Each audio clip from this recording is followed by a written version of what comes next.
Sometimes, even when you have everything, a strange emptiness lingers inside.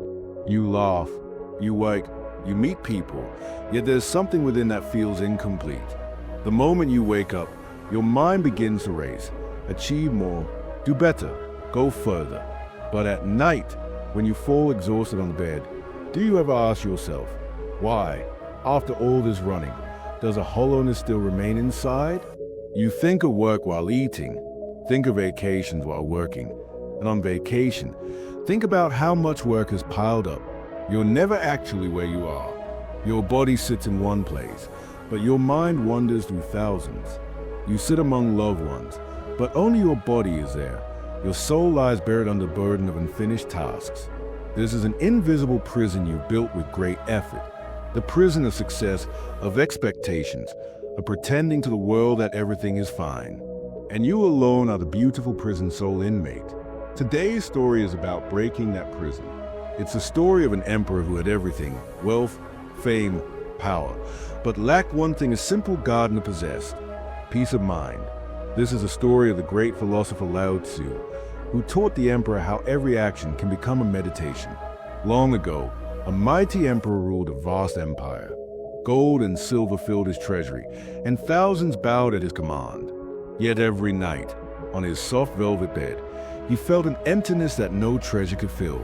One day, his minister spoke of an extraordinary sage named Lao Tzu, living in a small village nearby.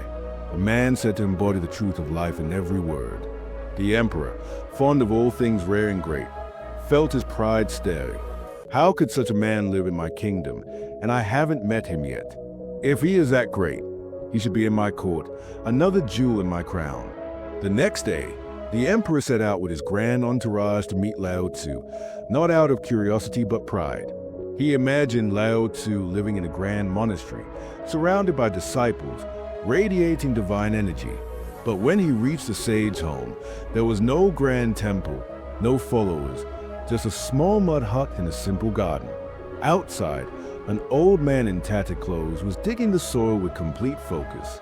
The emperor, glittering in silk and jewels, looked around in astonishment and asked sharply, "I am the emperor. I wish to meet the philosopher Lao Tzu. Where is he?"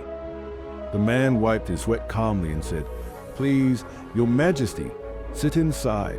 I'll call him." The emperor waited inside the humble hut, growing impatient at the simplicity surrounding him. Soon, the same man entered after washing his hands and greeted him. The emperor frowned. "I asked you to bring Lao Tzu, not yourself." The old man smiled gently and said, "Forgive me, your majesty. I am Lao Tzu. I was finishing a bit of gardening, so I couldn't welcome you earlier." The emperor was stunned. This common-looking gardener, the wisest man of the empire, his pride shattered. Regaining composure, he said, "I've heard you are the wisest of all. I have come to seek enlightenment, but I see no scriptures, no aura of greatness around you. Yet, your eyes hold an unshakable calm. How?" Lao Tzu replied, "The secret cannot be explained in words. It must be experienced. Come here tomorrow before sunrise, and you will have your answer." The emperor couldn't sleep that night, his mind full of questions. At dawn, he went back eagerly. Lao Tzu smiled, handed him a jug of water, and pointed to 15 small plants in the garden. "Water these plants one by one," said Lao Tzu. "But under one condition, while watering, think of nothing else. Focus completely on the falling water and the plant drinking it. If any other thought comes about your palace, your power, or even me, stop and start again from the first plant." The emperor laughed. "That's simple," he thought. Yet, as he began, his mind soon wandered to his grand palace, his luxuries, his memories. Each time a thought arose, he had to begin again. Hours passed. He grew frustrated. The more he tried to control his thoughts, the more they scattered. By noon, drenched in sweat, he hadn't watered even half the plants without distraction. Exhausted and humbled, he collapsed. Lao Tzu came quietly and said, "You may not have finished, but your honesty pleases me. You didn't fake attention, and that is the first step." Why did I fail? The emperor asked. The harder I focused, the more my mind drifted. Lao Tzu smiled. Because you weren't watering the plants. You were rushing to finish the task, to get the secret.